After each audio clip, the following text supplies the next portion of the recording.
Yup. Okay, I had to find my AirPods in my bag. This is the maths I need to finish on. This is maths. This is the chemistry I need to finish on. These are the flashcards I need to finish on. This can actually be closed.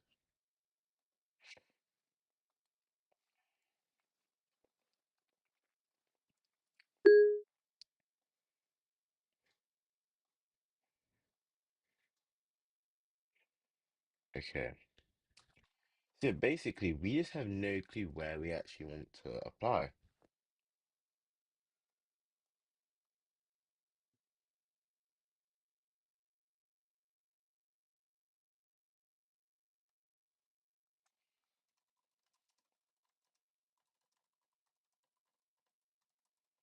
So let's watch a YouTube video.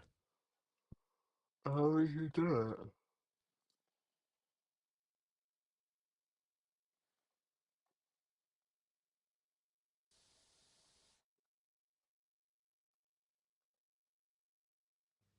Okay, what's up, guys? So we are going to be doing rate equations the day before the exam. My exam is tomorrow, and now we rearrange to find k, making k activation energy, which would give I think that's great, but there's no way your exam paper is just rate equations.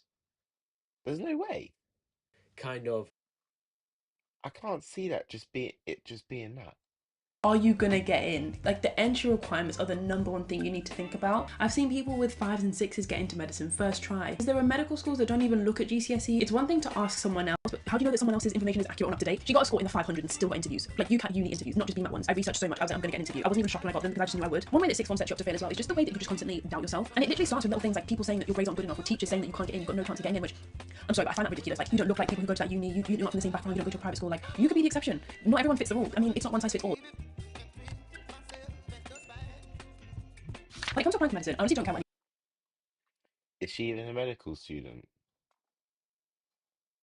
So I don't want to listen to a video of someone ex-shy cartoon YouTuber.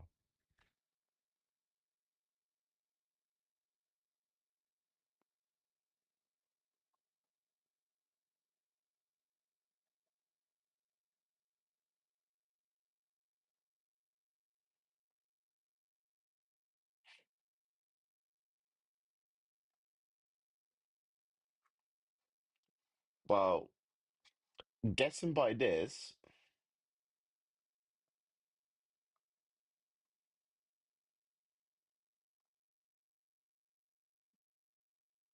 she's not even how to become more powerful. That is so Ben. I'm sorry.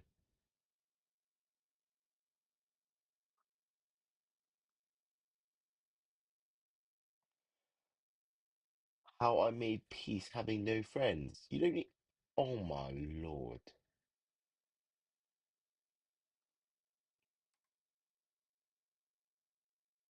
So sad. Anyway, this isn't how I don't want to know. It's just I'm guessing from all these things. Yeah,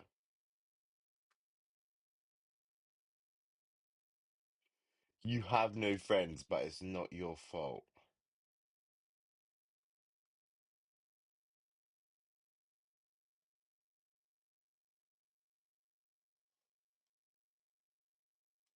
Dream jobs are a scam, and let me tell you why. This was me 8 months ago on the first day of my dream job, aka a doctor in the UK's NHS. You think this was the most meaningful, fulfilling, and rewarding career that there is? This was until I realised there's kind of no such thing as a dream job. Dream jobs don't exist. Dream and job really do not belong in the same sentence. Whether it's becoming a lawyer, an astronaut, an engineer, an artist, a doctor, a physician assistant, in modern society, the highest reward for your effort and hard work isn't purpose, peace, or joy. It's a prestigious job title. £100,000 salaries. Sales is the highest paid industry in the entire world. Commercial real estate is one of the best careers in finance for both pay and work-life balance. Rhythm certified girl boss career paths, which you're probably not that familiar with. What was once a chance to make a difference and help people becomes burnout and meaningless paperwork. It's just not something I can do anymore. By the time I realized I had to go, I think I was like physically and mentally deteriorating. I just simply can't bring myself But to yeah, go. I can't be. I don't want to watch her videos, but I want to know what she did.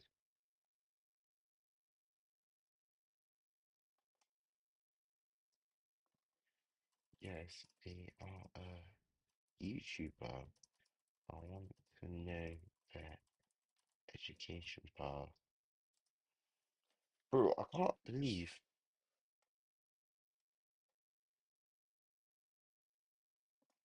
Yes, that's what I'm saying.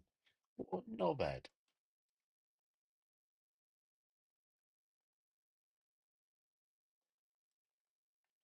Oh, yeah, let me just look at her LinkedIn actually.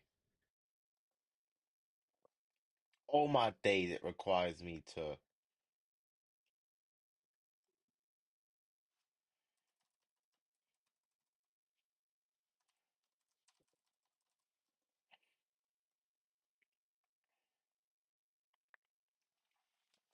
let me open up this MacBook screen.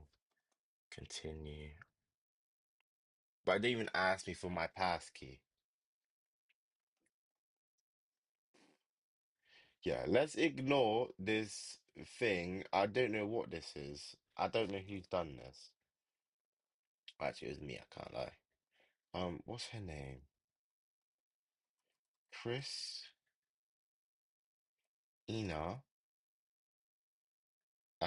Laya.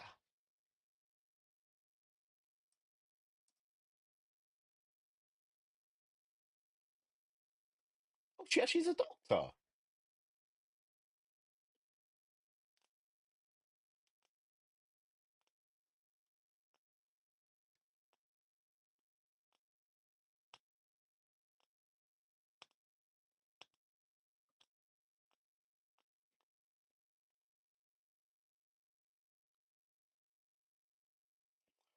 So no offense here. I don't think you have to say my TikTok hit 1 million views. Here's how. If you don't consistently get it.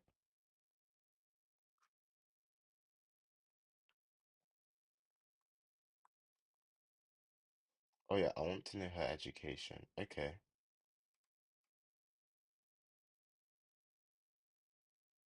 Doesn't actually say her A levels.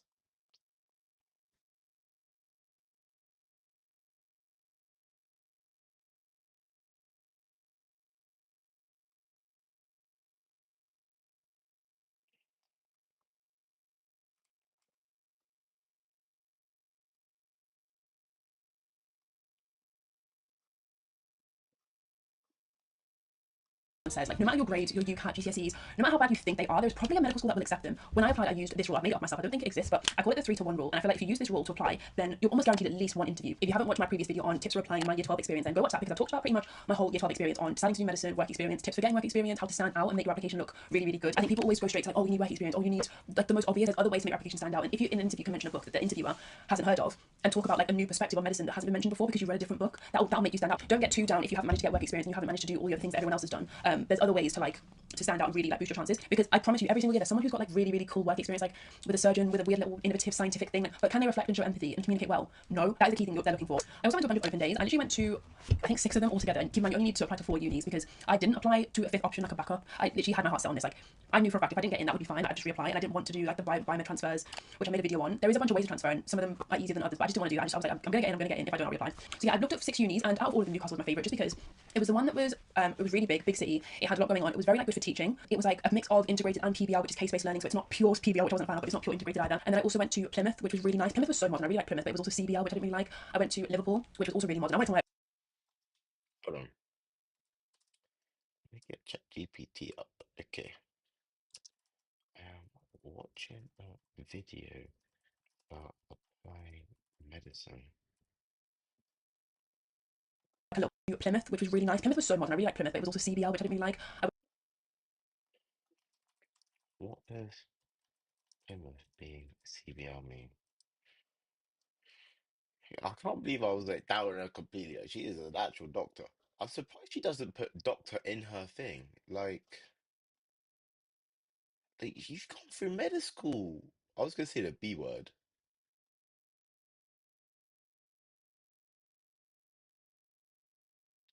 Yeah, I was gonna say the B word, but this B, like not in a bad way, but this B word, like you're a doctor. Mention that in your thing. Mention that you're a doctor. You've done the training.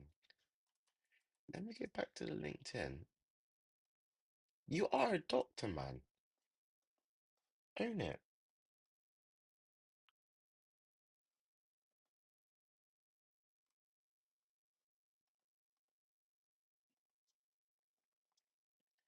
How many years did she do?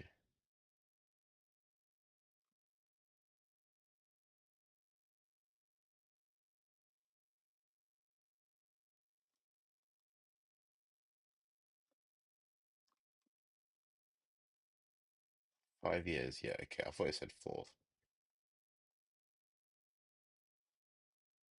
To Liverpool, which was also really modern. I wanted somewhere like a little bit modern. Like I'm not too keen on Oxford and Cambridge because they're quite outdated or quite traditional, I guess you could say. But I wanted somewhere modern. I also went to Sunderland, which is kind of like nearby to Newcastle. It's a new medical school. They had like a new scheme to try and get more people to apply. Like they were offering free accommodation for the first year or something. So basically, if you went there, you'd save a lot of money. And I think that was one of the reasons why I applied. And I think they reduced the offer because of my requirements, like being BAME and family, didn't go to uni, stuff like that. And then I also went to Kiel and I also went to Hull York. And I didn't apply to those, so I didn't like those two. Another reason why you really want to go to these open days is because they're going to talk about the entry requirements, which is arguably the most important thing that you need to bear in mind when choosing a medical school. Like you can choose like, oh, you want this location, you want a big city, you want a party life, you want nightlife, but like, are you going to get in? Like the entry requirements are the number one thing you need to think about. And in my last video, I was yapping on about this, but like research is the number one thing that's going to determine whether or not you get into medical school. If you're the sort of person that doesn't like Google things, you don't look into the entry requirements, you don't look at the previous stats, what were the last year's UCAT cutoff. If you're not the sort of person that like looks up those things, I'm a little bit worried that like you might be slipping through the net and not actually realizing what you need to get in. So the 3-to-1 rule is basically what you're going to use to determine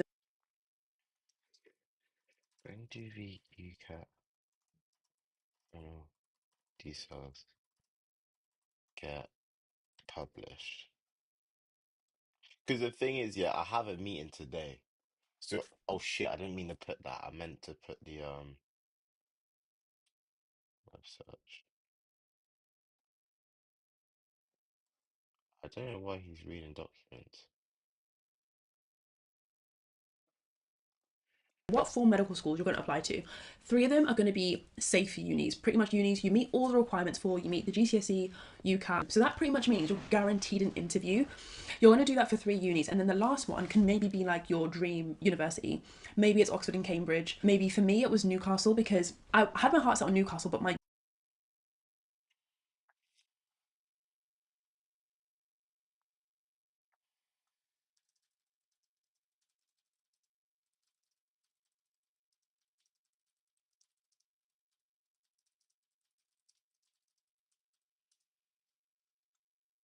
UCAT was awful. I knew I wanted to go to Newcastle, so I was like, I need a high score, I need a high score. So then when I saw my Okay, I want to see what her UCAT was.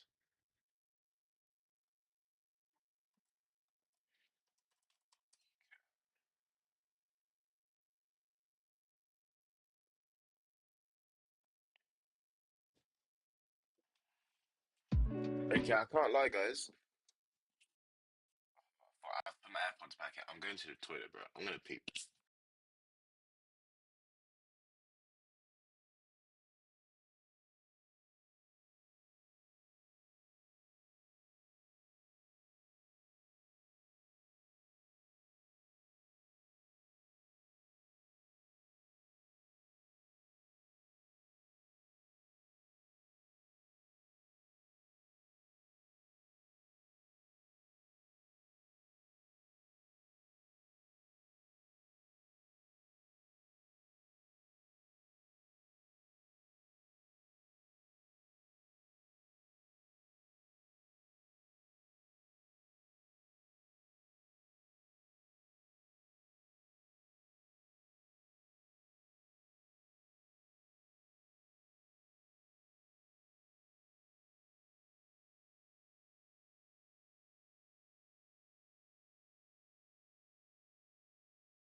I have this friend, yeah. He just never washes his hands. It pisses me off. Go to the toilet. He just walked straight out. He walked out of the cinema and he came back in like 2 minutes. I was like, bro, I know this guy did not wash his hands. Anyway, I want to know what she got. If you've just taken the UCAT, then massive congratulations. That is a tough exam, so hopefully you'll never have to do it again. But if you're not so pleased with your results, then do not stress, literally Her low UCAT UCAT scores. And if anyone's wondering, I got 637.5 for my UCAT score and I got band 2. So the first one is Cardiff. When selecting for interview,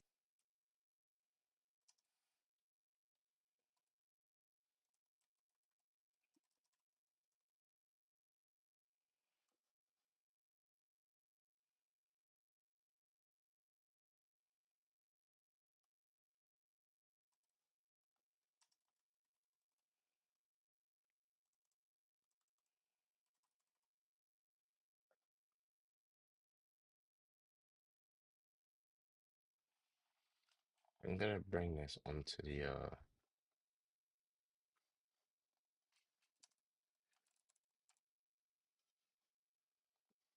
okay. 7.5 for my UCAT score and I got band 2. So the first one is Cardiff. When selecting for interview, Cardiff ranks based on GCSEs, and the way that they kind of decide who gets an interview is they kind of they give your GCSEs and your A-levels a score, and the GCSEs have to include biology, chemistry, English and maths. So essentially, if you've got lots of 7s, 8s and 9s, if you're very GCSE heavy, then that could possibly compensate for your low UCAT. Here are the average UCAT scores of people who applied to Cardiff from 2017 to 2019, and then what the average UCAT score of people who got offers from Cardiff were. Keele is a very popular one that people apply to if they have a low UCAT. I know a bunch of people who have gotten in with like a UCAT score in the 500s. That's definitely an option if your score is around that mark. You only need 3 A's for Keele, like A-level wise, but if you've got an A star in EPQ, that's dropped down to AAB. For Keele, any applicants scoring in the bottom 20% of the UCAT or who get band 4 won't be considered. But for 2020, the cutoff was 2,280. The main tool that they use to select for interview is their R&R form, which is just roles and responsibilities. So it's kind of where you talk about like work experience, volunteering, and that sort of thing. If you've done lots of work experience, Keele might be a good option for you. Belfast use academics and the UCAT to select for interview. UCAT is allocated points, but I'd be so pissed if I got 3,600 and I got the same score as someone who got 2,900.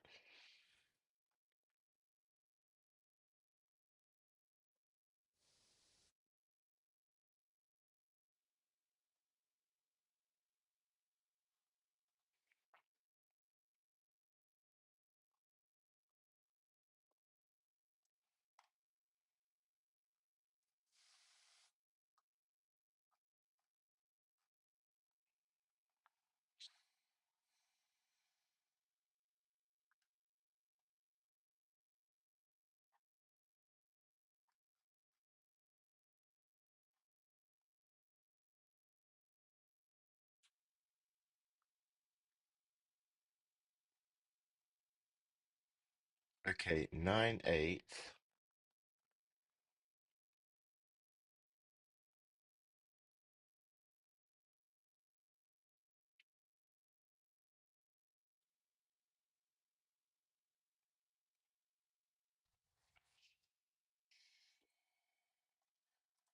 Let me go on UCAS Hub.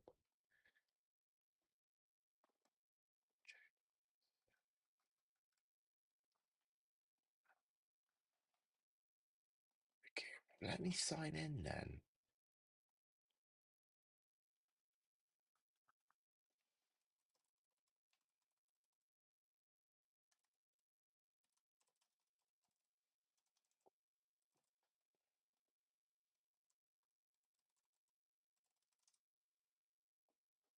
Oh shit, I need to just press show.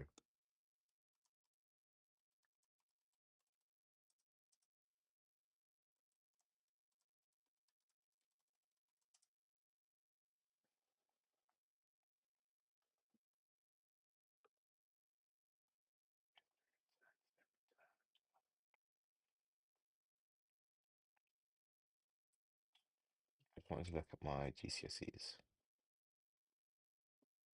Let's look at my GCSEs. Application.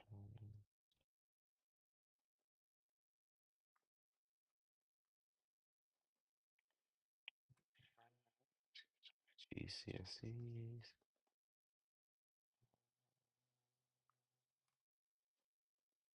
This one, am I at?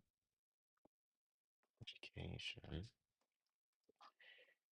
Yeah, let's see, I got 1, 2, 3, 4, 6, 7. Bruh, that's so unfair. 1, 2, 3, 4, 5, 6, 7, 8. How are they gonna do my top 9?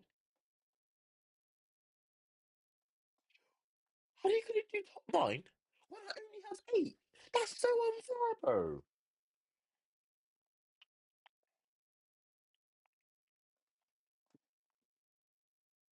Oh, to be fair, I already have an achieved A level grade. I got an A, so I can actually, bro. I, but I can actually include my A level for economics. So I got so 7. 1, 2, 3, 4, 5, 6, 7. 7 times 3, 21. A level for economics, 23. Okay, 23.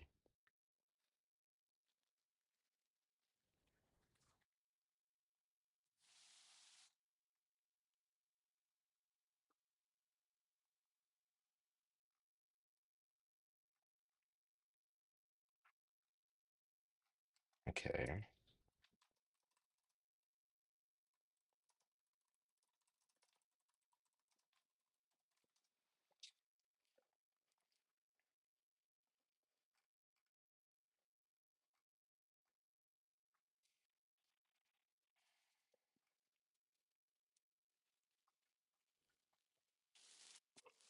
You can't give me a point.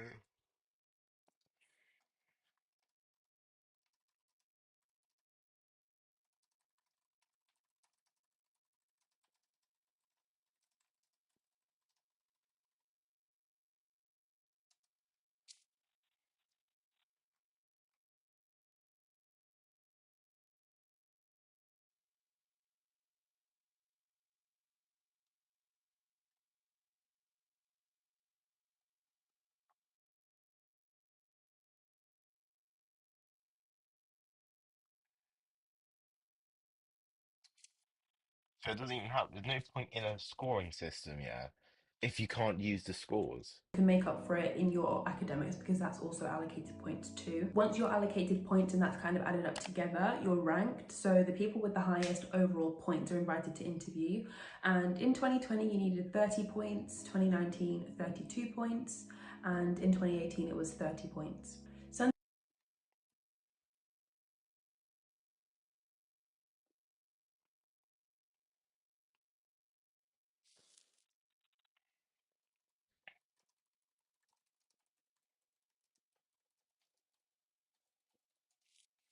Okay, so we do it based on the GCSEs, yeah. I got 23 if we include.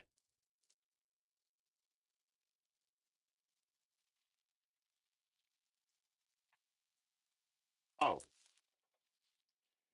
well, if we go by the old point, yeah, I got 12 and then 5, 7, and 8. 15, 12, I got 27 just off the GCSEs. And then I got this score, 26. I got 32. Oh, damn. So I got instant interview in those years. Okay. 2019, 32 points, and in 2018 it was 30 points. Sunderland uses the exact same selection process as Kiel, so if you can get into Kiel, you can probably get into Sunderland as well. They use that same R&R form, and the R&R form is the main way that they decide who gets an interview. For Plymouth, their cut-off score for the UCAT in 2020 was 597, which is quite low. In 2019, it was 582.5. 2018, it was 600. Lincoln has a new medical school, but they're using Nottingham's program. What they do is your GCSEs are scored. For 2020, the average UCAT score that got an interview was 630. At Liverpool, they mainly look at your academics or your GCSEs, Your top 9 GCSEs are scored. GCSEs account for 75% of the selection process, and then the other 25% is your UCAT. So if you've got really good GCSEs, you could make up for your low UCAT score. In 2020, a score of 600 was considered competitive to get an interview. Aston has What the flip? 9 GCSEs are scored. Look at your academics or your Liverpool, bruv. Why are you going so easy, bro? How is a 7 ranked on the same as a 9? So I've completely maxed it out for that. 75. Hold on, let me look at Liverpool medicine requirements. I think my little cousin could come in. Oh, okay. They want that. They want that. They want a site.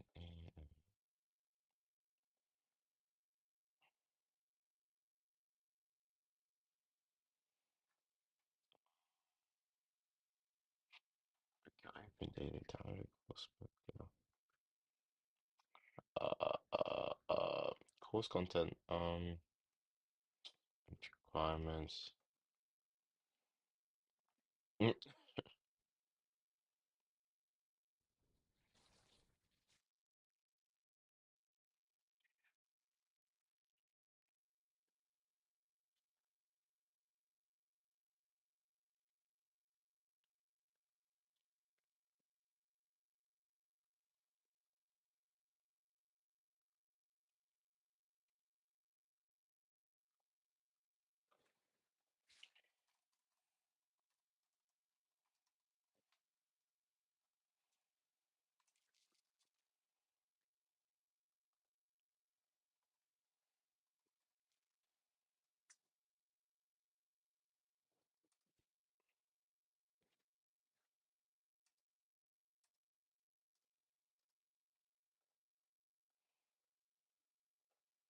okay.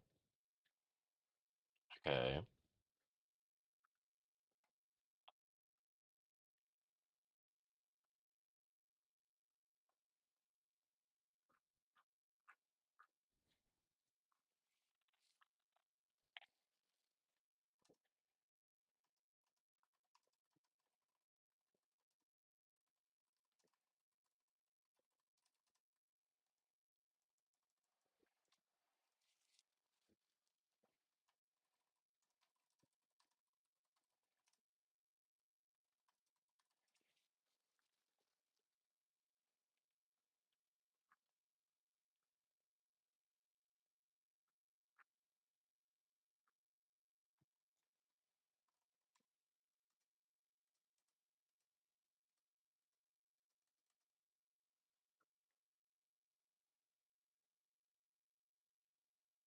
Bruh.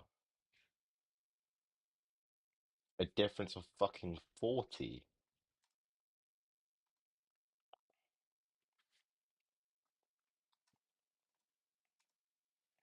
What's 2700 divided by 4?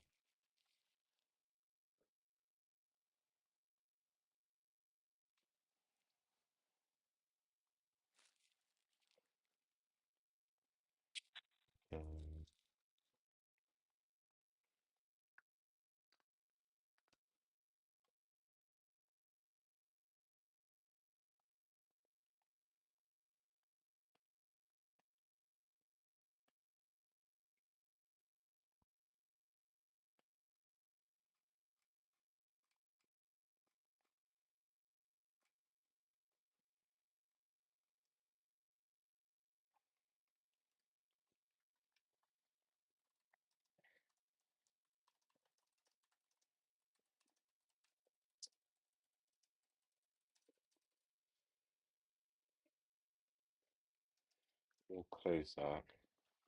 Of the selection process, and then the other 25% is your UCAT. So if you've got really good GCSEs, I don't even know you could why I'm make up looking for at your that. low I'm not a UCAT low score. UCAP thing. Score of like 2,550. I was like, that is just not enough. Like I was so upset. But because I had this rule, I made up this rule. Three of my unis were gonna be super safe. I'm gonna meet the requirements for them, and I did. And then my last one, my 3 to 1, that was gonna be Newcastle, which was gonna be my risky option. And I think this is the best ratio or just strategy to use if you're not sure like if you're worried about like, oh, my grades enough, or this enough, they probably are. You just need to research. Like that's the number one thing that determines whether or not you're someone with like below average grades or can get in. Because it's not like you can't get in. Like you absolutely can. I've seen people with 5s and 6s get into medicine first try because there are medical schools that don't even look at GCSEs. It's just whether or not you know what they are and whether or not you've researched enough.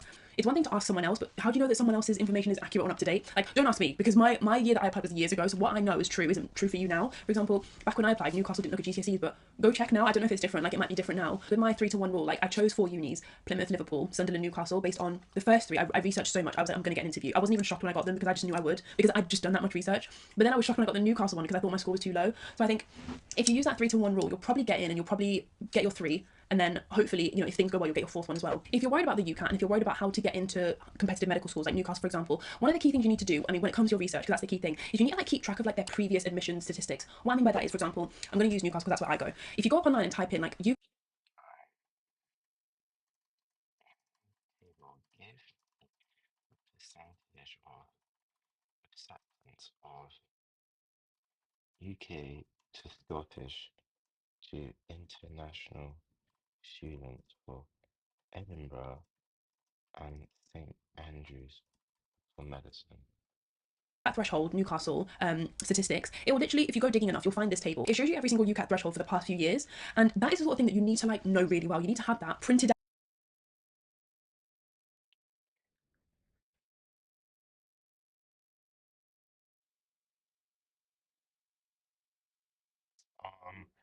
How on earth did she get in then? She is so lucky then, because she would have done it in 2018, something like then she would have done it. Oh my Lord, that's a difference of 220. You need to have it on your Notion board. You need to have that information at the top of your mind because when you get your UCAT score, you need to know like when you apply through UCAS, you at least pass the threshold for the past few years to make it a safe option. And if you don't meet if you don't meet the threshold for it, then it's probably a risky option. This is the sort of information that I feel like if you want to be really safe when applying, you want to guarantee.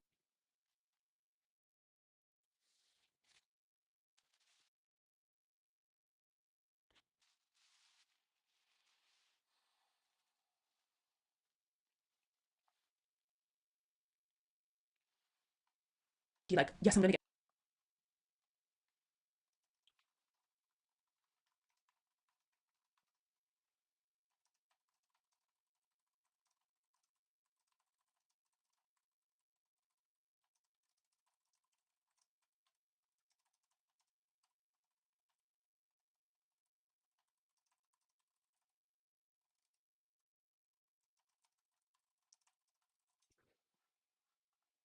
interview, you need to have this sort of information to the top of your mind. And it's the same with GCSEs because, like I said earlier, for example, Whole York I think uses a point system where it doesn't tell you what GCSEs you need to have, but it's like they use points. And if you go digging enough online, you can find out what points they ask for. So it's not enough. It's not enough just to like look at the website, look at Newcastle entry requirements, Whole York entry requirements. You need to like go digging and find statistics for it. What Do They Know is a really good website for this. Like I'll put up like an example, but it will literally tell you like the Whole York breakdown of the point system they use. This isn't on their website because they don't want to share it, but legally they have to share it on this website. What Do They Know? So if you look on there, use your own GCSEs to try and work out what score you would get, and then that can tell you whether or not you would get in. My friend did this, and my friend had, I think, average GCSE. She got like 5.8s, 5.7s. But the thing is, her UCAT was in the 500s. Like her average was like 560 something, 570 something, and she still applied to UCAT unis and got interviews. Like she got a score in the 500s and still got interviews. Like UCAT.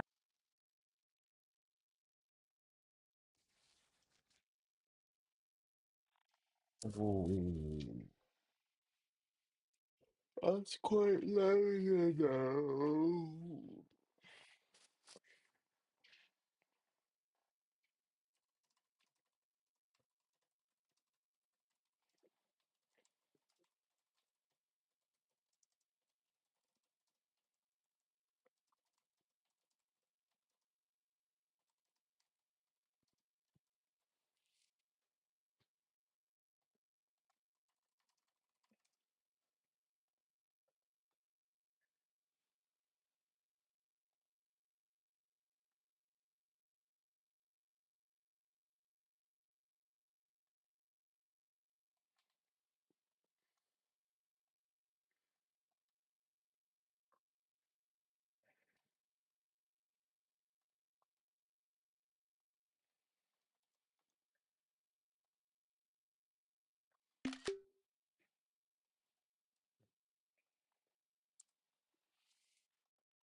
uni interviews, not just BMAT ones. She applied to 2 UCAT, 2 BMAT, and got 4 interviews overall. I'm talking a lot about research and going online and stuff. I'm not gonna lie, so I think this is probably sixth form is probably where my toxic productivity journey started. Like I made a whole video on this where I was going on about how it's not healthy. Not only is it not healthy, it's probably just a sign of insecurity. Like if you're one of those people that like works all the time, like constantly working, you can't sit still, you can't get through the day without having to do like a million tasks. It probably started in sixth form, and it probably started with a lot of this researching and finding out. And, I was never satisfied with just the website. I was never satisfied with like the medic portal. I was like, I need to know more. I need to find out where it came from. I need to find the original source of this information. So yeah, I say just be mindful of that, because toxic productivity, if you've got it in sixth form, you'll probably carry it with you to uni.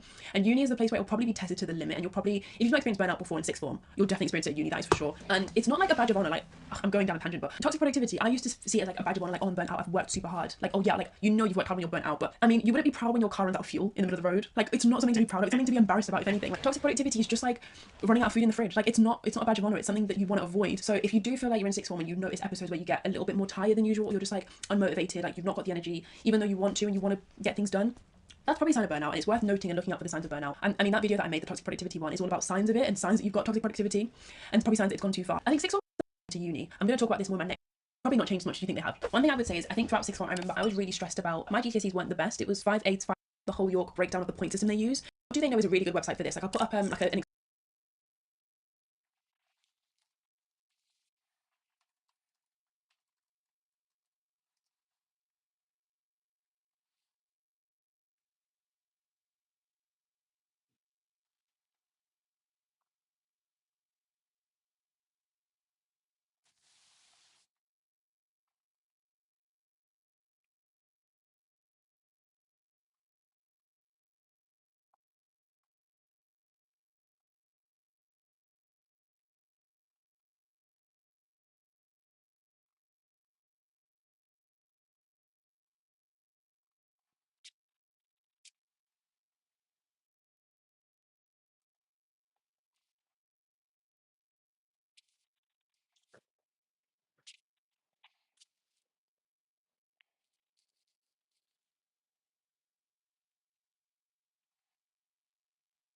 Okay.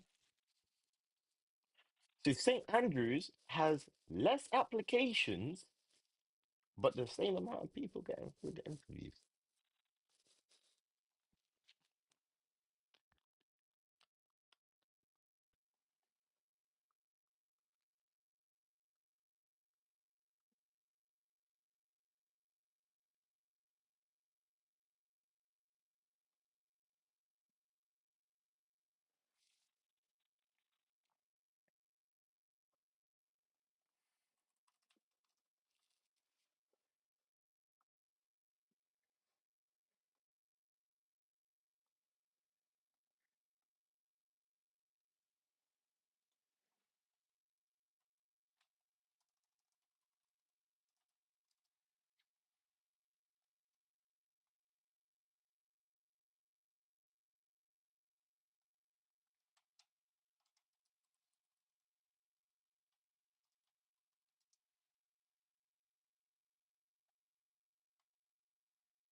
So what the hell did she search up?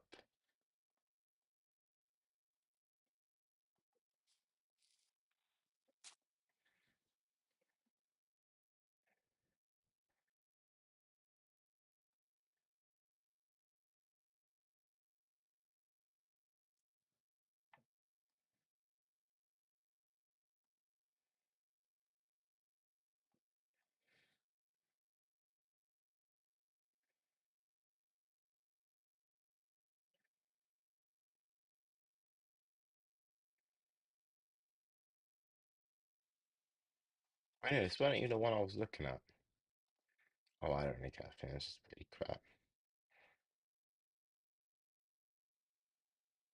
The things that I don't want to apply strategically. I just want to know who I want. I just want to know who to apply to. I just want to know who to apply to. Bro, I didn't get a low UCAS score. I just want to know who to apply to.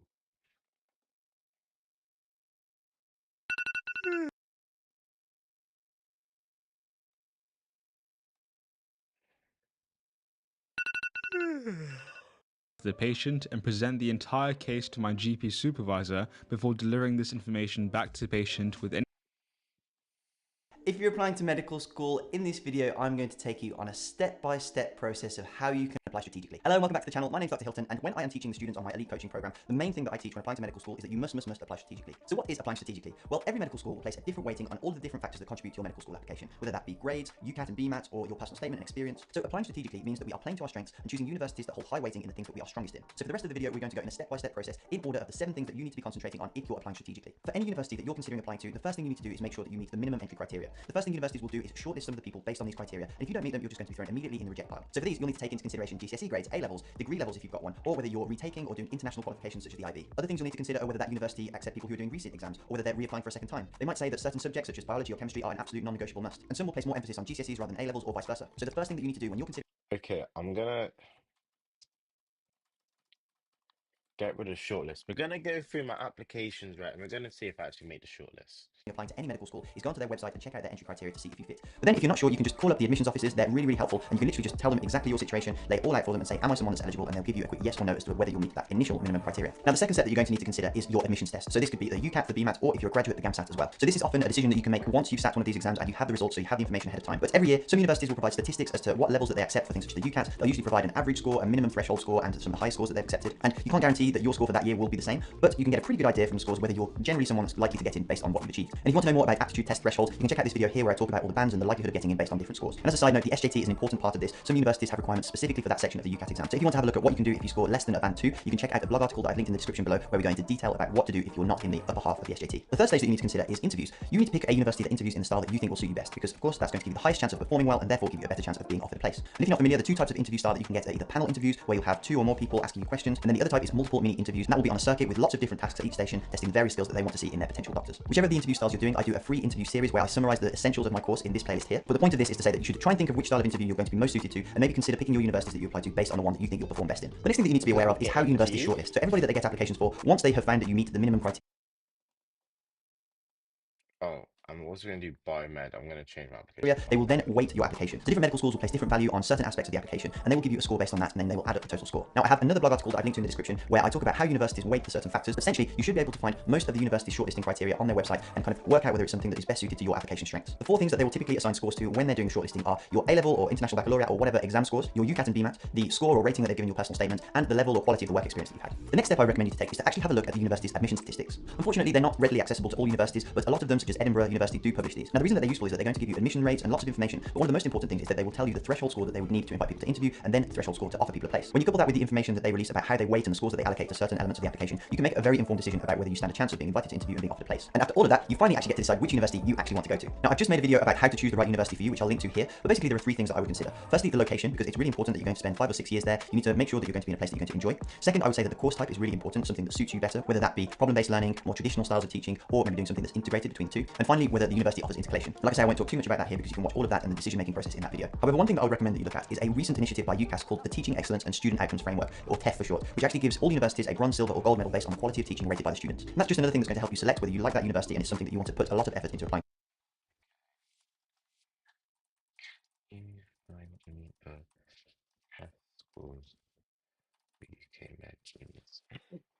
There's a low test score. Obviously, I'm gonna. And the final element that I would recommend is how you spread your application selections. So as you may know, you only get 4 selections to medical school. And I would say that everybody has dreams of going to some of the more high-flying or high-profile universities, but it's not necessarily the best option to apply to maybe all 4 of them being the most competitive. So one strategy that I tend to recommend to my students that I'm coaching is to go for 2 of their dream universities, the real ones that they think, although they might be competitive, would just absolutely love to go to. Then I would go for one medium one, which is a kind of semi-safe bet option. And then finally, I'd do a safety net option, which is one that is historically a little bit easy to apply to. That is, of course, as long as they meet all the criteria that we've discussed all throughout this video. That way, it covers all possibilities. It gives you an insurance.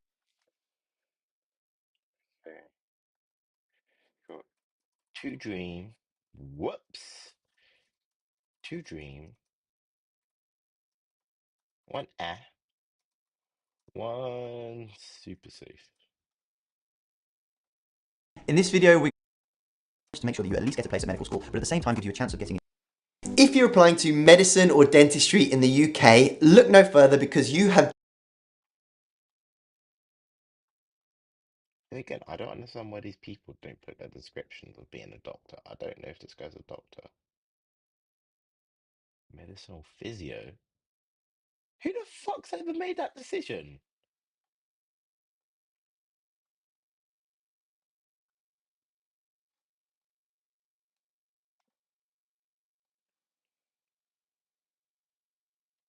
Medicine versus physiotherapy. Which one is better? Both transform lives, but in very different ways. So in this video, we're going to compare the two careers and look at everything from the point of view of training, earnings, lifestyle, and fulfillment, and various other things that can help you make a decision as to which career you might want to go for. So as you've probably heard me say in various other videos where I'm comparing medicine to other careers, it is a long training pathway. 5 to 6 years at least to get through university, then at least 2 years of foundation training, then depending on the specialty, at least 3 years thereafter, all the way up to another 8 years or so. So it can be very long. People don't reach the top, whether that's a hospital consultant, so usually until their 30s and often mid-30s. Physiotherapy, on the other hand, is much shorter until you can start earning. So it's a 3-year degree, or if you already have a science background, it's a 2-year master's. And then once you have your HCPC, your Health and Care Professions Council registration, you can start working and earning straight away. Physiotherapy has a wide variety of things that people can do with a multitude of areas for progression as well. So within the physiotherapy, they might do neurological rehab, so people who say you've had a stroke and trying to get back to functionality. It can be pediatrics.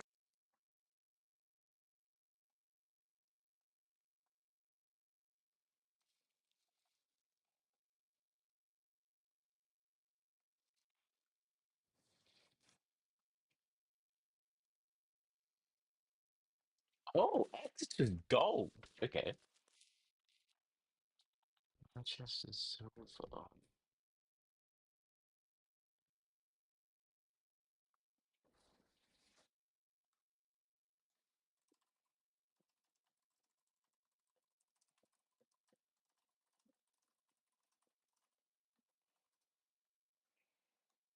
Or even sports medicine, and I know plenty of physios who work with elite athletes and Olympian level athletes as well. Some physiotherapists I know have gone on to become advanced practitioners, and they can diagnose and treat patients and prescribe the same way that a physician associate might be able to, for example. When it comes to roles and responsibilities, whenever I'm comparing medicine to any career, whether it's in acting or anything else, I always kind of put them on a scale of like life-saving to life-enriching. And some are, they're both incredibly important, but they help people improve their lives in different ways. So obviously, medicine, you're more on the life-saving side of things. You're bringing people from the brink or getting them out of really desperate situations where their life is in threat or their health is in serious threat. Whereas, say, an actor is that we're bringing those people back to health to go and enjoy those things, like enjoy the theatre, enjoy the music, and enjoy all of those things that are available to them. So there's the life-saving and the life-enriching. Now, I put physio more towards that direction. Now, you'll get people, like I said, who work in intensive care as a physio, and say if somebody's having chest difficulties. I don't care about this. I don't If want you're to. thinking about studying medicine and you aren't sure whether it's for you, I'm going to give you 3 questions to ask yourself based on the Get It, Want It, Capacity to Do It framework that are going to help you decide whether you think it's for you.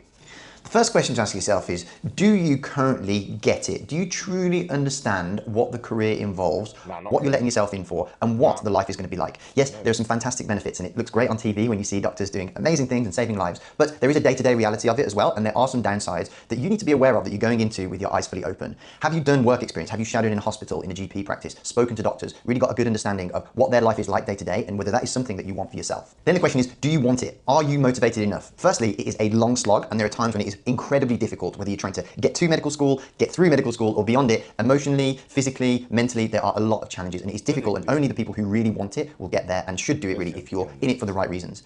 Every year when I help people get into medical and dental school, I have students who just through the application process alone weeds them out because they obviously didn't want it enough just to get through that bit. You've got to understand that it's not just about the application. It's a grueling, difficult career, and although it is incredibly rewarding, like I said, it does come with its tough bits. So you have to understand whether you truly want this. It's 5 to 6 years of study and then a lifelong career beyond that. So you've got to understand, are you going in it for the right reasons? Is it because you have a fascination for the body, you want to help people, you want to understand how things work so you can cure disease, or whether you want to just help people from a surgical point of view, you want to do procedures to help them? What is it that's driving you to do this? Because if it's money or family pressure, or because you like the idea of the prestige of it, then maybe you are going in for the wrong reasons.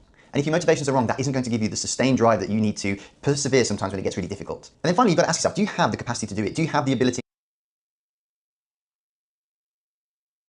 Oh, you should have gave me the website.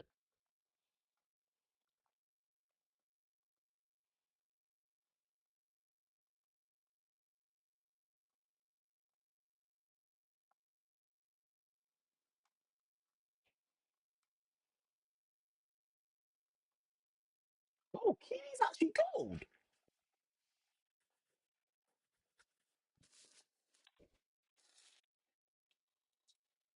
Oh, outcomes is only silver though.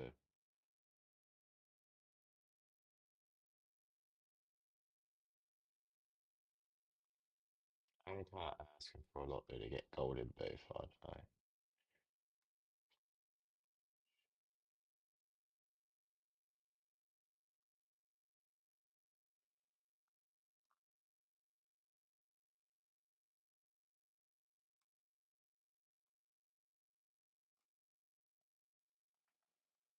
capability? Do you have the academics? Do you have the emotional intelligence? Do you have the resilience that's needed? This doesn't necessarily mean being a genius. And if you are aware of the skills that you need to have, it is stuff that you can focus on developing. You don't necessarily have to be born with this stuff, but there are some things that you will need to develop or want to develop if you want to do well in a career like this. It also means being able to handle pressure, stay disciplined, be able to grow through challenges because they will inevitably come. But if the answer is yes to those three things, or you can at least see them becoming a yes, then maybe the career is for you. But I would encourage you to explore a lot more. And if you're submitting an application to dentistry or medicine in the UK, this channel is dedicated exactly to helping you. So if you want to get some more resources, I recommend that you check out one of these videos here, which is going to give you an understanding of what the application involves. But if you'd like some one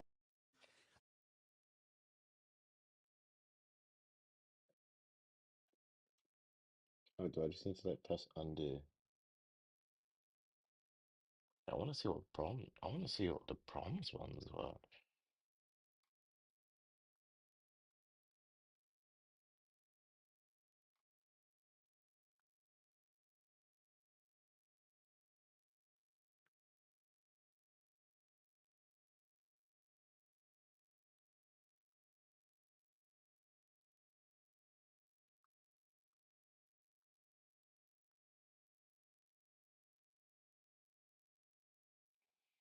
Okay.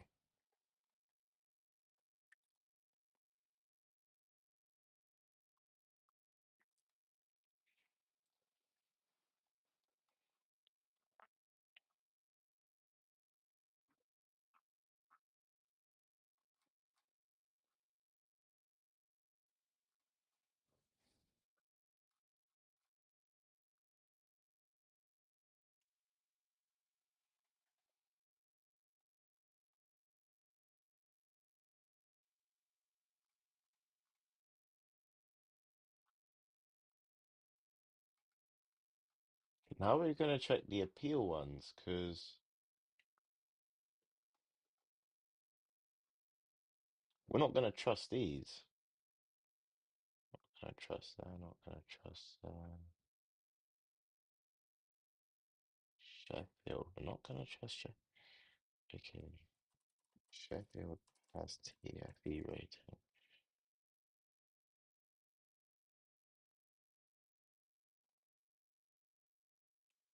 What's this? Oh, this is 2023. Do you not have 2025 then?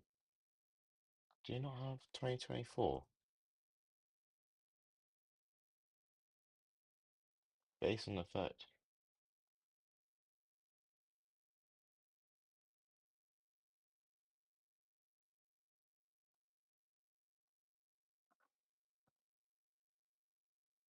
So it's actually gone down since.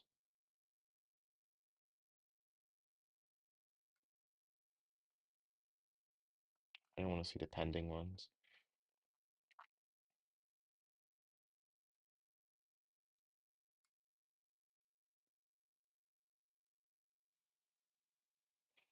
Okay, literally all the crap ones, so I'm guessing they just don't want them published.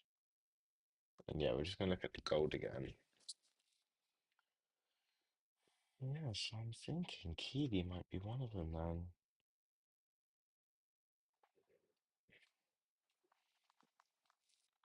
Oh shit, Plymouth. Okay, hold on. Let me put Plymouth in here. Okay, let me just hold on, let me refresh this. I don't know why it's doing that. Leave page. Plymouth got gold in both. Cambridge, gold, gold.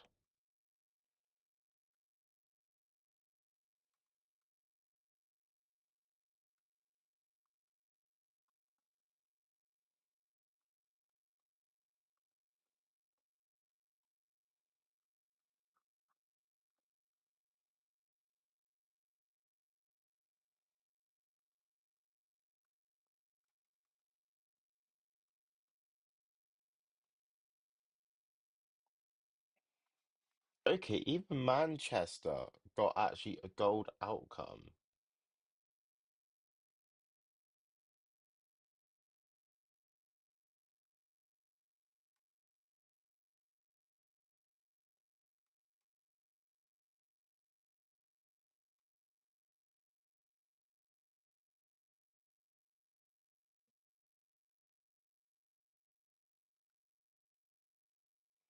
How can you give it a bronze experience, but then the outcome's amazing? I don't get that. Okay, so the preliminary UCAT result this year, because the exams changed, is the lower and lower we're getting, the more we're thinking of the universities that are less heavily weighted for the UCAT or don't have a UCAT cutoff score. Going to talk about how to choose your medical school. Hi and welcome back to the channel. My name is Dr. Ashley Hilton, and in this video we're going to choosing where you apply to medical school is going to be a very important decision because it's going to affect not only how likely you are to succeed with the application process in the first place and kind of influence whether you actually go on to become a doctor, but when you actually get there and which one you eventually go to, it's going to shape how you are as a doctor. It's going to shape where you end up geographically, probably for a large part of your career. It's going to shape the kind of doctor you become, the contacts that you make, and the opportunities that you get. So in this video, I'm going to talk about the two approaches that you can have when it comes to choosing a medical school, and then I'm going to talk about the 7 steps to actually choosing one that's right for you. So with the students on my program, I find that we generally have 2 types of students. We either have one that will come and know what medical school they want to go to, and then they're just doing everything that they can to tailor their application towards that. If you want to go for that approach, that's absolutely fine. But what we need to do in that case is to make sure that we know absolutely everything about that particular university and make sure that we're firing on all cylinders to tick every single box that that university wants or the requirements that they have to get in. So that means knowing what their criteria are, knowing what kind of grades they want, what kind of level that you need to be achieving in your aptitude tests, knowing what kind of experience and skills that you need to be demonstrating to make sure that you have a good chance of getting into that particular university. However, the second and more common approach is that I use with most of my students, which is applying tactically. You'll be amazed how crucial this tactic is and how much it's overlooked by students. And then when I have students who come to me who failed previously and then we get them in at the second time, it's because they don't realize just how tactical you have to be and how well thought out you have to be with how you choose your medical school. So when you're applying tactically, really the first big question you need to ask yourself is, where can I apply? It's all very good saying that I want to apply to Oxford or whatever the best medical school in the world is at that time, but realistically, if you haven't got the grades, if you haven't got certain elements of your application, then it's very noble and nice thing to think, but realistically, it's going to be a waste of a very precious application spot. So when you're asking yourself the question of where can I apply, you need to base it on 3 things: your grades, your aptitude tests, and your achievement/experience. Some universities are known for requiring high grades. Some are known for being a bit more lenient with the UCAT score. Some, like King's College London, for example, will favour a really strong UCAT score and a really strong personal statement. Whereas places like Kent and Medway, and for example Warwick, if you're a graduate applicant, they want to see more experience and better kind of exposure to medicine with work experience, shadowing, volunteering, etc. And then if you're applying to an Oxford or Cambridge, they basically want to see you firing on all cylinders in all of those areas. So high grades, high performance in the BMAT for those particular 2 examples, and then they want to see good academic achievements in your personal statement. So when I'm sitting down and working out with my students where we should apply tactically, that is the first thing that we look at. So it's important to know all the information first. So when you've got your UCAT score, once you've got your predicted grades, you need to sit down and dissect each university and look at where you have the highest chance of getting in. So that is the first step of my 7-step process for choosing a medical school. Basically,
Wait, can I still apply to?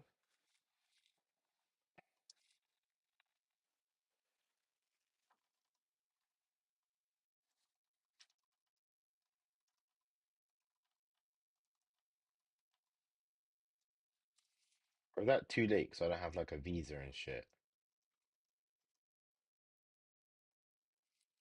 where can you go? Can you get in? Do you have the grades? The second question you need to ask is about location and interests. I think people underestimate just how important it is to actually enjoy the place that you're living when you study. A degree in medicine is said to be Monday to Friday, 9 to 5, but in reality, it's very rarely that much. But even if you did do that amount of hours, it still makes up less than a quarter of your entire week. So that's just to illustrate that even in a full-time medical degree, you still spend 3/4 of your time not in medical school doing other things. And of course, a lot of that will be sleeping, but still, even still, the point I'm trying to make is that it's important that you enjoy where you live because you're going to be spending a lot of time there, not in medical school, and therefore being comfortable with your surroundings and enjoying where you are will make a big contribution to your mental wellness, and that will ultimately impact how you perform at medical school. So make sure that you pick somewhere that you like. Do you have an interest that a particular city is really good for that? Maybe you're really into art and Bristol has a really vibrant art scene, or you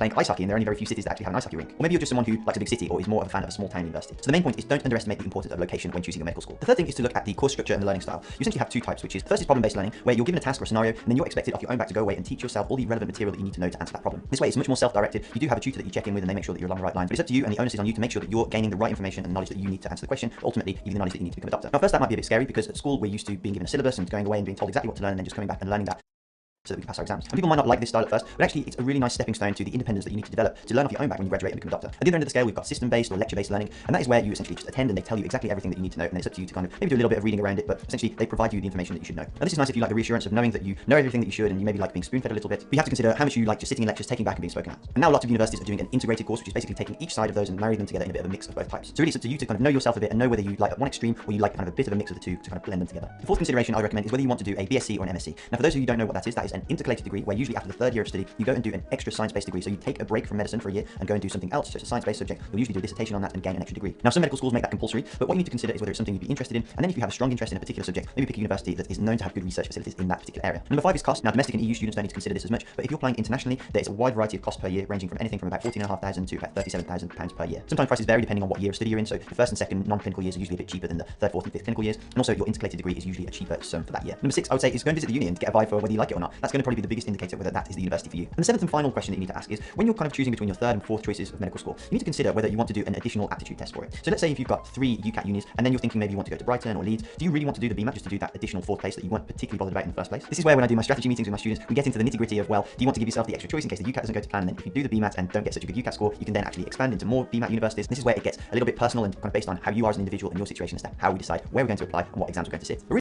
Since starting work as a doctor and graduating from medical school, I went from working out 5, 6, sometimes 7 days a week to only managing to get around 2 or 3 days of exercise per week when I started work as a doctor. And this meant that ultimately I wasn't able to reach all the goals that I set out for myself, and therefore it had a very big impact on my health, but also my happiness as well. And it wasn't until about 1 year of working as a doctor that I finally developed a system that allowed me to continue working 60 to 70 hours a week as a doctor, to run multiple businesses, have a YouTube channel, and continue going back to how I used to be, which was working out 5 to 6 times a week. This really improved my quality of life massively, and hopefully this video will help you do the same. What is going on, guys? My name is Kenji. Welcome back to my channel. Hope it's not the first time you're watching one of my videos, but just in case it is, I do not believe in any way this guy is working on average 11 hours a day, running multiple businesses.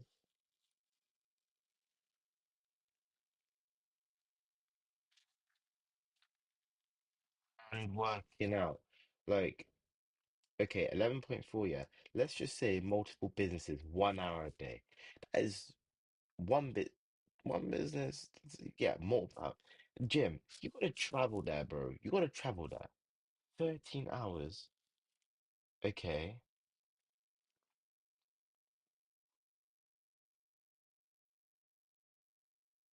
Okay, maybe that is doable. part-time doctor and entrepreneur working in London. And in this video, I'll be taking you guys through 6 different strategies that I've learned and developed over the last few years of working as a doctor that has allowed me to achieve my best health ever, my best body ever, all whilst doing all of the other things that I want to do on the side and achieving all of my various goals. So let's go ahead and jump into the very first tip that I have for you guys, which is to change how you define yourself. And to be honest with you, this is probably the most important tip that I could give you guys. And I want to take you guys back a few months when I first started working as a locum doctor. So this is when I went part-time medicine. I started working part-time, but I also ended up picking up so many shifts because one of my main goals in life is, of course, to improve my finances. So I have been working quite a lot as a doctor, but also spending more time on my YouTube channel and my other businesses. And the problem that I had, guys, is that I would define myself as a busy doctor who just didn't have time to balance looking after my health, but also working on my career. And that really was the definition I had for myself. Sometimes I would honestly work 4, 5, or 6 night shifts in a row, each being 12.5 hours. And that definition that I kept telling myself that I'm just too busy, I'm too busy of a doctor to work out and look after my health, was the problem that I really had that stopped me from getting my goals all done basically in the gym. But over the last few months, I started to challenge that definition I gave myself. Every time I looked in the mirror, every time I defined myself, how I thought about myself and how I perceived myself was actually the most impactful thing. I actually started to tell myself, Kenji, you're not just a busy doctor who doesn't have time to look after his health. Why can't you be an absolute machine? Why can't you be someone who does work 12.5 hour shifts, that does prioritize, financial gain and building my business and all these other stuff, but also, has a six pack? And I don't have a six pack yet. That's my goal. But someone who can have a six pack and to look very healthy and have a fantastic body that you feel happy in. Why can't I define myself as that person that I want to be? Why can't I have that Superman or that superhero in my mind? The person I was thinking about in the superhero outfit wasn't Clark Kent. It was me. I was imagining myself, but also redefining how I speak to myself as this person that I want to be who can juggle both these things. And what I actually heard this concept from was a book that I read called Atomic Habits by James Clear. And he emphasized this fact that if you want to start building habits, guys, don't just set goals, but start off by changing how you define yourself. Redefine how you see yourself and the words you use in your mind to describe yourself. And in this book, they really talk about 3 points I want to take you guys through. The first one is to decide on the type of person that you want to become. So like I said in my particular example, I want to be someone who can balance, working out, having a healthy body, also going to work, developing my career as a doctor, and also building my business as well. And James Clear,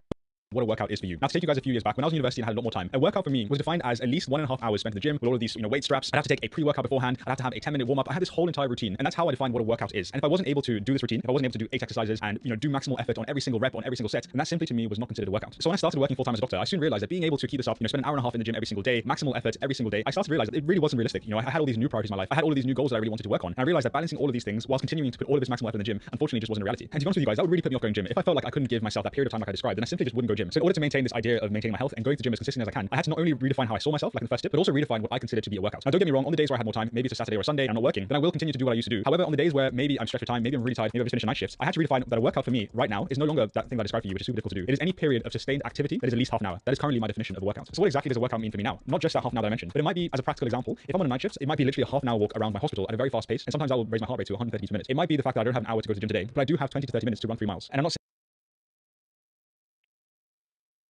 a very fast pace, and sometimes I will raise my heart rate to 130 minutes. It might be the fact that I don't have an hour to go to the gym today, but I do have 20 to 30 minutes to run 3 miles. Well, that explains it then. You just said a 30-minute fast walk is a workout. Well, that explains why you can work out 6 times a week.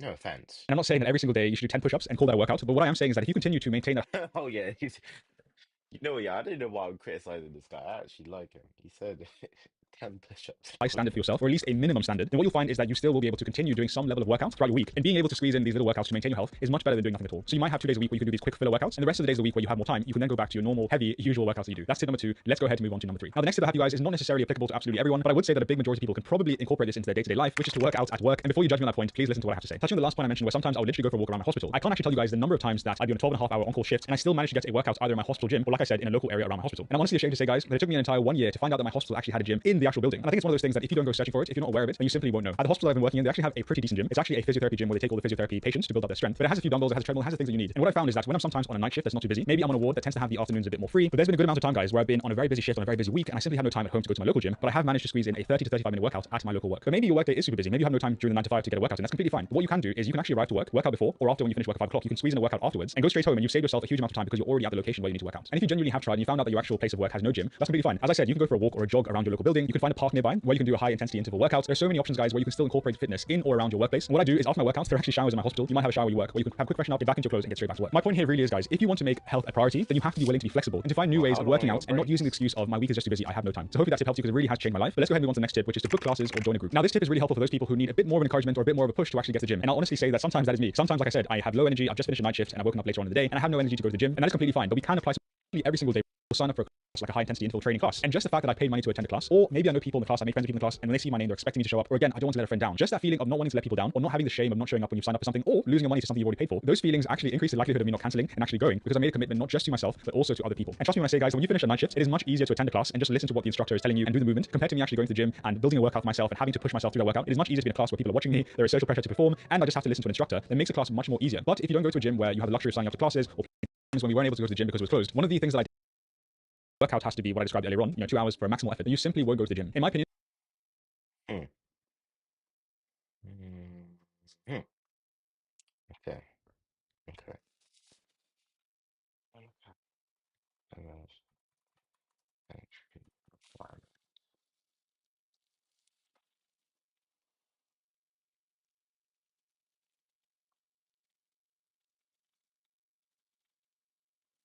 I have that, so let's go.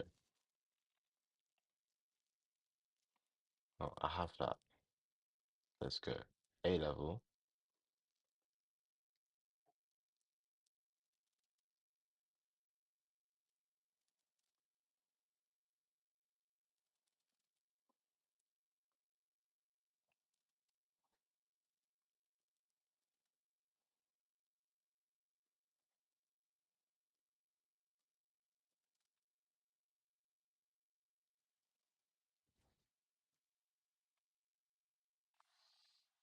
Okay, so I can actually do Plymouth, A in biology,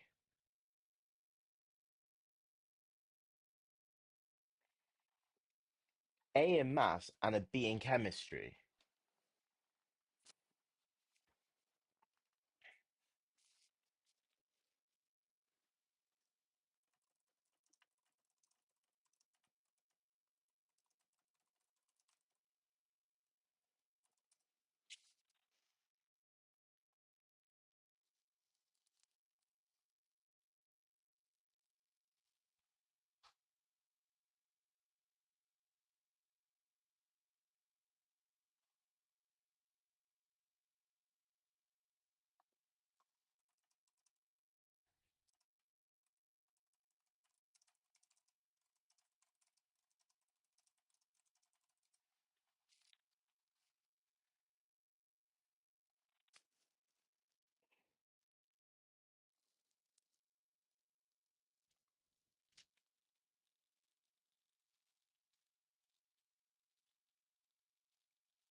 Oh, at least 5 points. Oh, okay, that's six. Okay, so I got widening access Plymouth. I got widening access Plymouth. That's sick. Okay. So I got a.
No, I didn't get it, bro. Why? Where? Hold on. When was this made?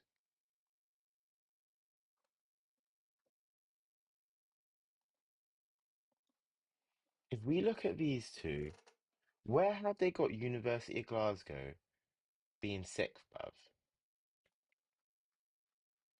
If we look at the thing, get overall.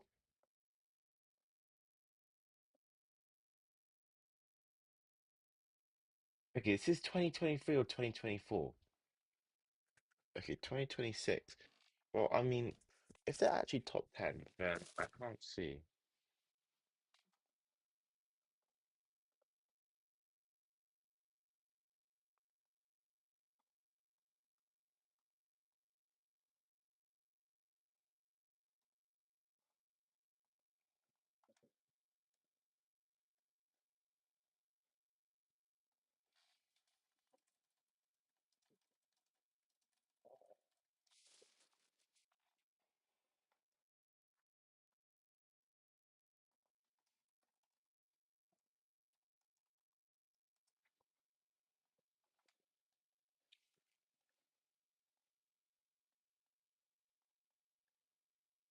Bro, is this just a Firefox problem? What if I do it on Safari? Oh, I have the block thing on, don't I?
I'm gonna talk to my dad.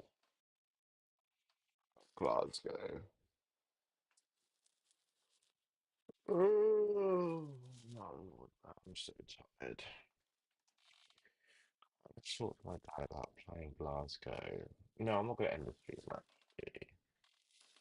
We're gonna check Manchester Wigan. Pretty sure. Let's see if I live this.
I need to again.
United, no.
Morning, mum. Do you need the bath?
Hey everybody, welcome to another one of our pre-recorded lectures.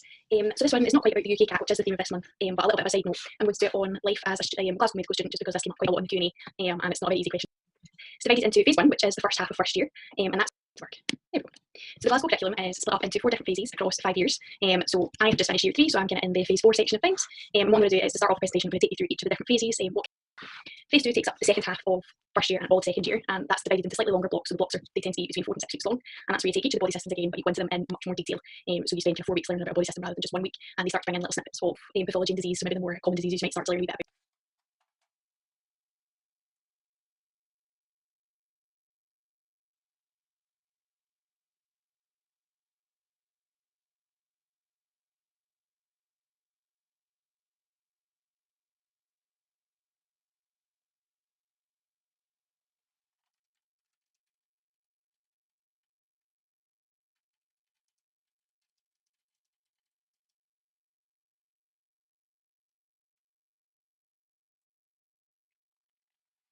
So we're going to do the widening participation, but I also need to do something else. St. Andrews. I was this.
Okay, we're gonna keep the St. Andrews one. We're gonna keep the St. Andrews one. Okay, we're gonna keep the St. Andrews one. I want the Manchester one.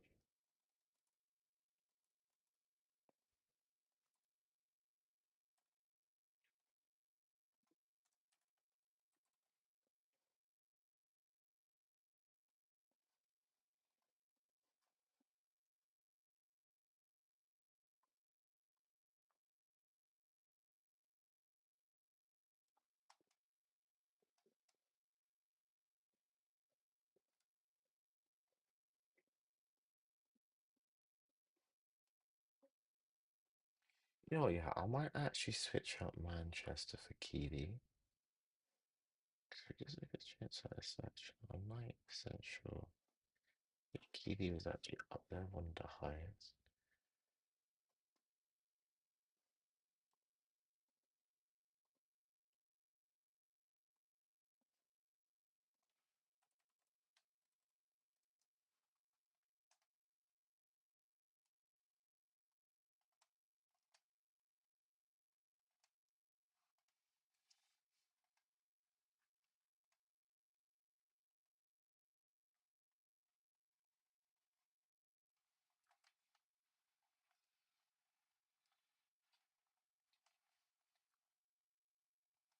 Oh,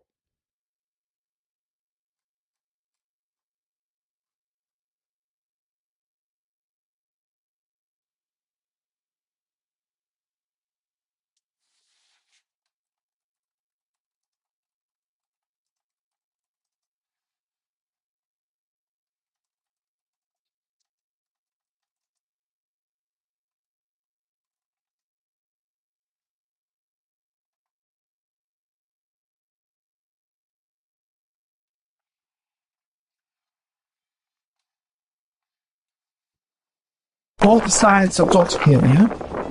The science lab, like years ago. the lab used for by future pharmacists, yeah?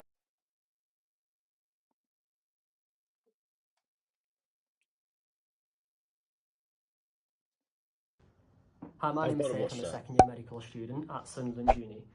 So this video is on what I've experienced during my first 2 years at Sunderland and my thoughts on the uni and particularly on the medical school. So the medical school itself is quite new. This September we'll have the 5th year, which means it'll be a complete sort of medical school. Everyone really have enjoyed myself at medical school. It's really nice, and everything's quite tight-knitted. The teachers are very involved in our learning and know us all as well, because I imagine with big medical schools, you're not necessarily known to the staff. Now an airplane's going past, so let that finish. But as I say, you're not sort of a number, you're more of an individual, which is obviously not necessarily something you get at a big medical school. I think we were the last cohort where all medical students were put together in the same accommodation. I have mixed sort of feelings about this because on one hand it's really good because you're people that you live with or people in your course, which means, you know, there's that you can sort of do things together in that respect. But then on the other hand, it'd be nice to meet people on other courses. I don't think, well, I know a lot of people in my course don't really speak to much other people on other courses, but I think that's largely because of the accommodation scholarship we got, which meant that we were all at Scotia for free, and no one would really turn that down to live anywhere else, to be honest. I imagine that's going to be less of an issue in the upcoming years. In terms of the course, I actually really like it. Lectures, anatomy, physiology, pharmacology, they're all great. I enjoy all that. I've also enjoyed GP placement. We've had good exposure to that, and in terms of clinical skills, that's also been really good. The staff are also really friendly, and also just always wanting to help you out. So if there's something you're stressed about or have a concern, whether it be academic or personal, they always stress that they've got this open door policy, and it's very much open because I've been through myself and asked about help on random topics, and they've helped. It'll be interesting to see how things are in the hospitals because I guess we're no longer in that university environment, so we won't be seeing the staff that we're used to as much. One thing that'll be quite weird is that we won't probably see most of the year together again because we've been split up into trusts. So I'm in the Sunderland Trust, and there's also a Northumbria and a Hartlepool Trust. So which means people out in my trust I won't potentially see as much. On top of that, we've also been split into groups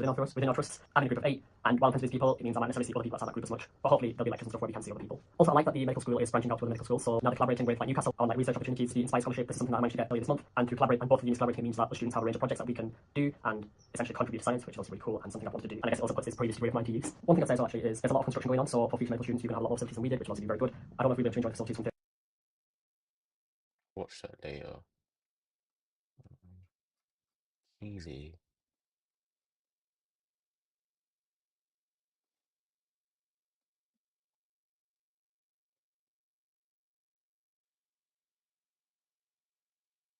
Yeah, it was ninth. So I don't know what happened there. Flipping out. Oh. Oh.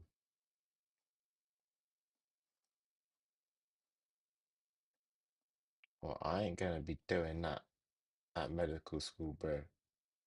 I ain't gonna have time to sleep.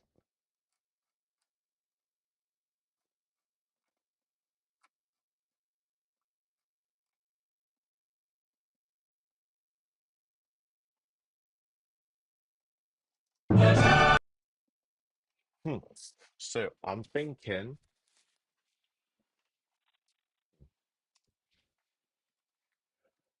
right, what should be my safe bet best medical school?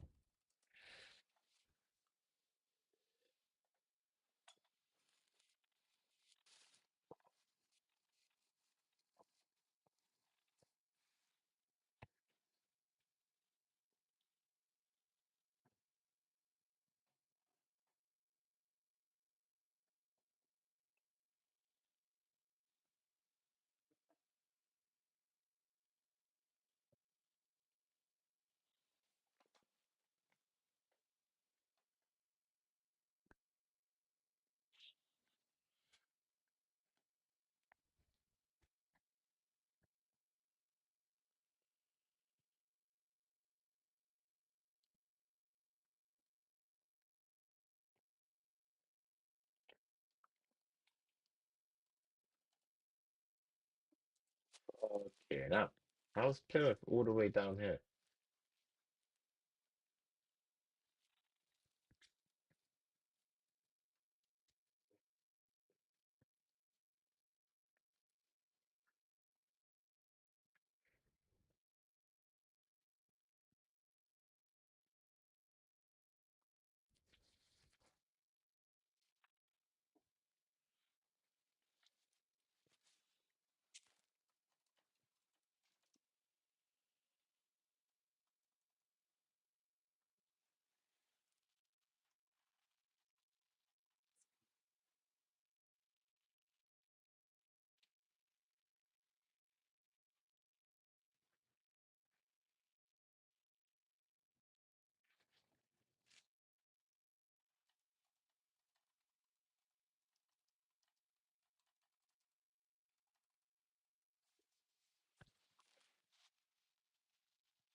You know, yeah, we'll just talk to Mike about it.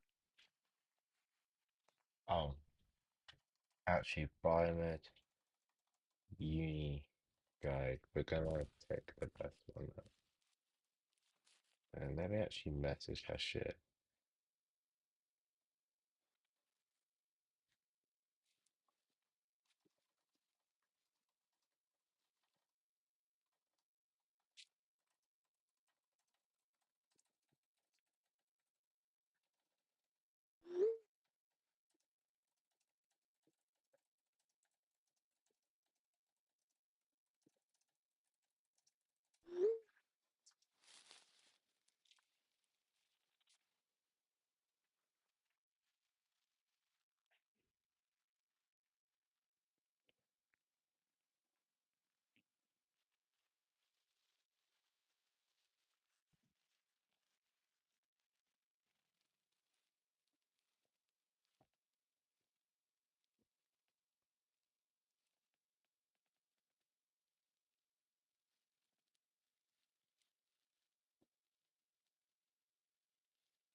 Why is the international call lower?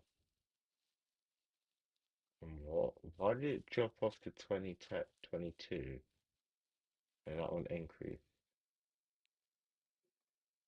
Oh, I should be. You know, yeah, I think I'll do Plymouth. I think I might change Plymouth for Manchester due to getting B in Cam and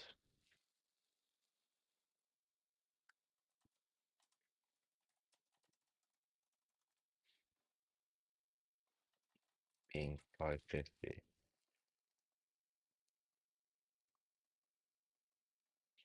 Oh my days, what?